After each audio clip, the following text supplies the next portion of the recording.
All right, guys, so today we're going to talk about perspective. And perspective is probably a word that you've heard outside of art class. When you have a perspective of something, it means what? It means you have an opinion. It means you have a point of view. When we talk about perspective in art, it's creating an illusion. It's making things that are close to us look like, as they go back in space, they're getting smaller. Now, there are ways to do that without doing perspective, and that has to do with scale and size. So, for example, I have these two crayons, right? If I hold them both even at the same height, they look identical. They're the same size. In real life, they are the same size. Now, if I were to move the yellow crayon towards us and the red crayon away, the yellow crayon gets bigger and the red crayon gets smaller. But that doesn't really happen. It's just an illusion, right? They're both in real life the same exact size. So there are a few things you need to do when you're doing perspective. If you follow these steps, your drawing will be successful. Don't try to skip the steps I'm going to show you. They're important. For my drawing today, I'm going to get a pencil and a piece of paper. Pencils are really important. Don't try to use a marker or anything else. Make sure you can erase. And then the last thing I need is a straight edge. If you have a ruler in your house, use a ruler. I don't, so I just have this little card, and it's cardstock, so it's pretty sturdy. It's not going to be real flimsy. It's going to allow me to sort of trace the edges, which I'm going to want to have, okay? So let's start. You can have your paper portrait, tall, or landscape. I'm going to do my landscape. I like that. So number one, you need to have a viewpoint. A viewpoint is just a dot, and that dot is going to go right in the middle of your paper. You don't have to measure from the top and from the sides, just generally in the middle of your paper. Make it dark so that you can see it. There we go. Next, I'm going to take that straight edge that I have, and I'm going to create what is called a horizon line. You know what a horizon is, right? It's where the land meets the sky. And it's going to be a line that goes straight across my paper. Now, I know in real life, sometimes that line can be hilly or whatever, but for the sake of this drawing, it's going to be perfectly straight with my straight edge. I take that straight edge. My horizon line is going to run right through my vanishing point.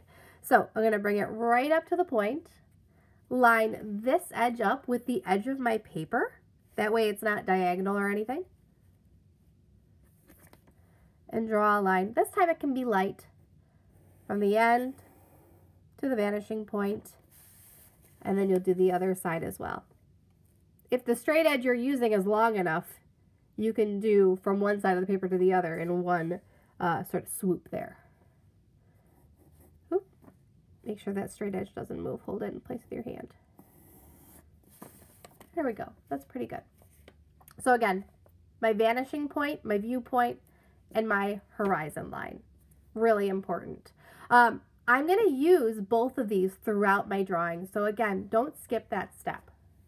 So we're going to be using this process of perspective and scale to complete a drawing together. And it's going to be a railroad with like a house and some trees, and it'll come together as we go.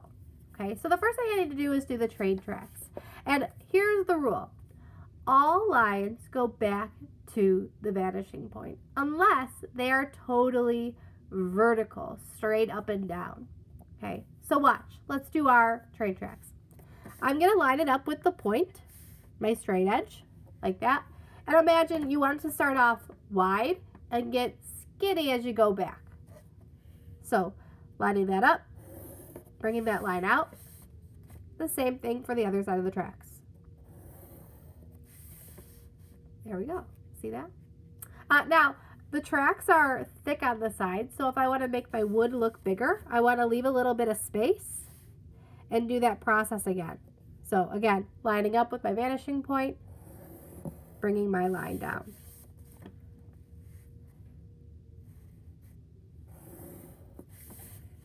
Just like that. Next, I'll do the slats that run back and forth. Okay, so this line, you do not have to bring back to the vanishing point. It's going to be perfectly horizontal. And it's going to go between my rails, right? Just like that. And I'm going to actually move my straight edge like this on top. Now here's the trick. As you get further back, those rails start to gradually get skinnier and closer together.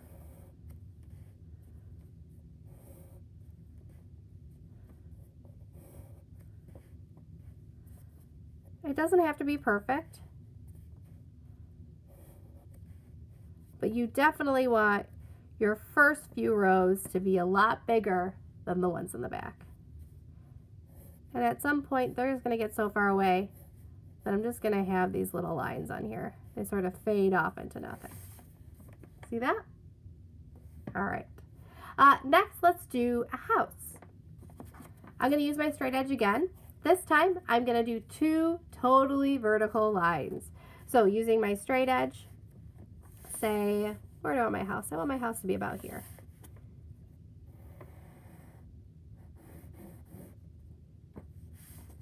Give it a flat bottom. And let's close it in so it's like a rectangle.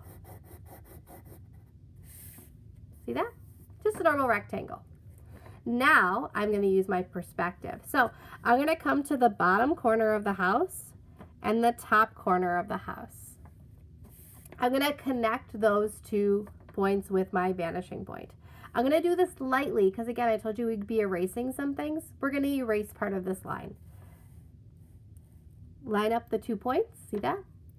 And real lightly bring it back. Really lightly connect the 2 points and bring it back. Now, if I were to leave it like that, my building would look like it's really, really long and goes all the way back into nothingness. I don't want my house to be that long. So what I'll do is I'll choose a sort of point that looks right, maybe about there. And I'll do another line that's straight up and down. This line that I create is going to be parallel to this one. So you guys know from math class, parallel lines never intersect. There we go. And that means I can erase the rest of my line that I drew.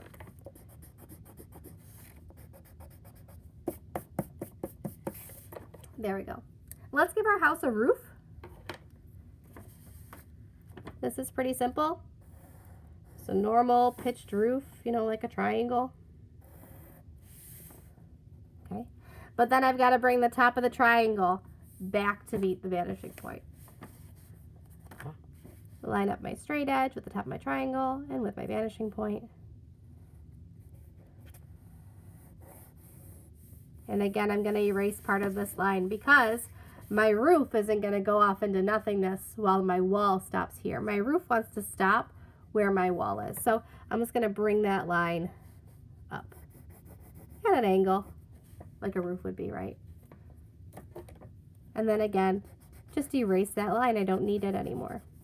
I'm going to erase this little mistake I made up here. Okay, so if you follow my steps, we have a house in perspective and we have our railroad tracks in perspective. Now, I'm going to go over to the other side of the railroad tracks, and you know what? Here, I'm not going to worry about my vanishing point. I'm going to worry about scale. So scale is the size of things. Remember our 2 crayons. When it's close to me, it looks bigger. When it's further away, it gets smaller. So if I'm going to do some trees, and I'll make these like really simple sort of conical cone trees, the ones that are close to me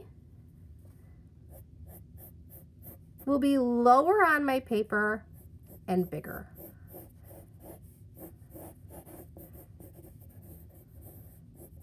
Almost like a pine tree. I have these kinds of trees in my yard. And then I'll keep going.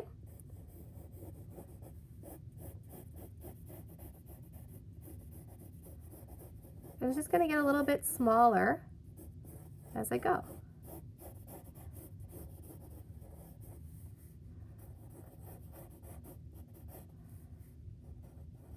Until I have a really small one back there.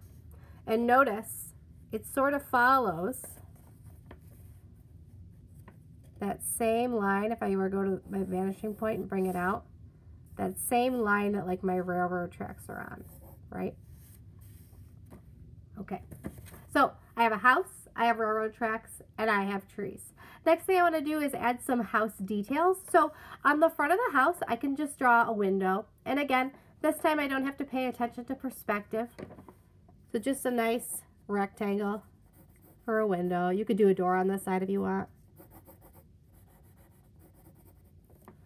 Now, when I work on this side of my building, I want to do perspective again. So just like when I did the house, I'm going to have 2 vertical lines straight up and down. And this time I'm going to bring this line over here back to meet my vanishing point. Do it lightly because you'll erase. Okay. Do you guys see where the other side of my door hits my line? That's where my door can stop. So I can get rid of the rest of this line. Like that. Okay, guys. So that is your drawing. From here, you can add some other details. If you want to add like a sun in the sky, maybe some clouds. If you now, on your horizon line, want to add like a mountainous line, you could do that. That looks really cool.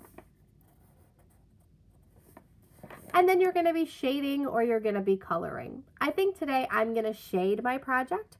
So you guys can watch me or you can get started on your own. Remember shading, right? So make sure that if something is in shadow, you're darkening it. And things that are lighter, you're lifting up on the pressure of your pencil. So maybe I have a shadow on this side of the tree.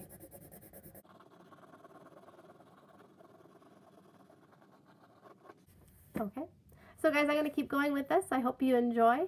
Have a great week. Thanks, guys. Bye.